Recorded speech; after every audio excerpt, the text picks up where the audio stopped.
I use student feedback to enhance the quality of my courses in the sense that I get feedback from as many places as I can. I'll mention what those are, and those get considered by me but not necessarily used because they could be unreasonable. But nevertheless, if they seem reasonable and seem like a good idea, then I will use them. But first off, I get formal student feedback from a questionnaire. And if a student says an aspect they didn't like or thought could be improved, I would definitely consider that and maybe even use it if it were possible and if it were reasonable. But I also get a lot of student emails, people telling me things they liked, and I'm ashamed to say I don't normally get things saying we don't like this, but nevertheless. But more importantly, I regard student performance in the examination as a form of feedback.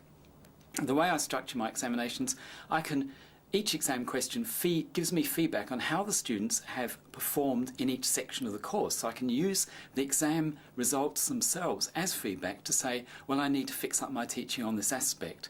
For example, a couple of years ago, my students in pathophysiology had a hell of a problem with ionic effects upon nerves, high levels of potassium on nerves, high levels of calcium. They weren't getting it, so I changed the study guide, changed my presentation, and it's changed entirely the way they tell me about it and the way they tell my colleagues in nursing about it, which is what that course is for.